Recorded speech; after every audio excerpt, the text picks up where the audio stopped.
Hi Neil, how are you? Are you happy to be at work today? Of course, I'm always happy to be at work.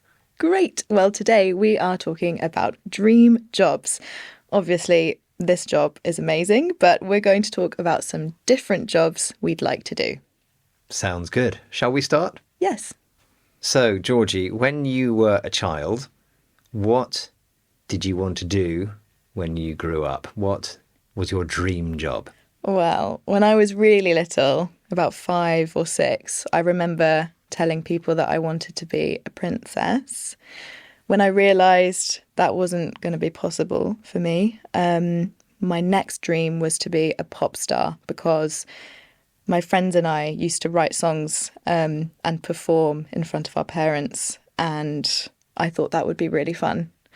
What about you? Well, kind of similar.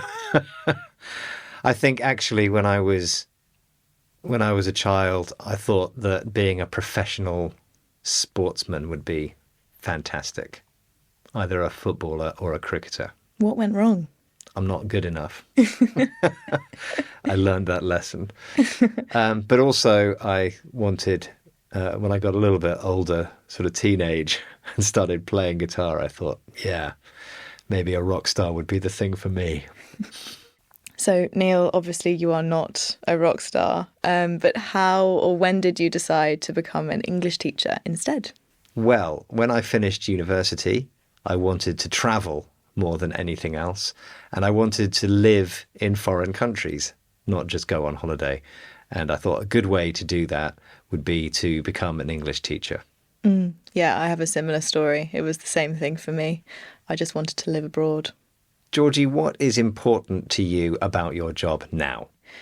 Well, many of us spend a lot of our lives working. So for me, it's really important to enjoy the day.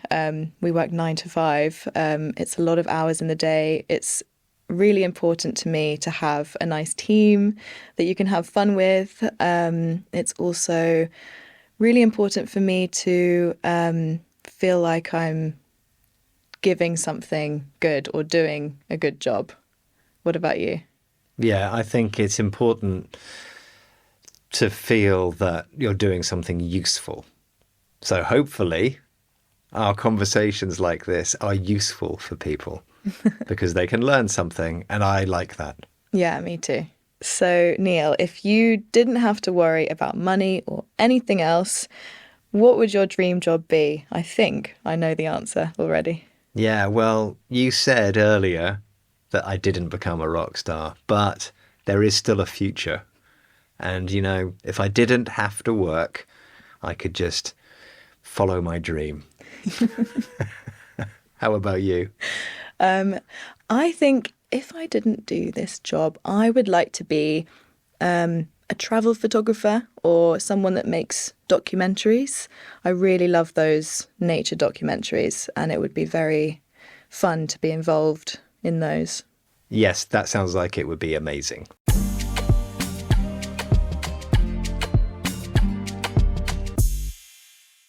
Okay, let's recap the language we heard during the conversation. We can describe something like a job as important to us. For example, I said that a nice team at work is important to me. We talked about our dream jobs when we were children, using the structure when I was younger, I wanted to be. So, for example, when I was younger, I wanted to be a footballer. And we talked about our dream jobs now using conditionals. So, for example, if I could do any job, I would be a travel photographer. And when we're talking about jobs, we can do them or we can be them. For example, I teach English or I am an English teacher. And that's it for this episode of Real Easy English. If you like our programmes, why not sign up to our email newsletter? You can get suggestions for other English lessons you might enjoy. There's a link in the notes for this programme. Next time, we'll talk about lunch. Join us again. Bye!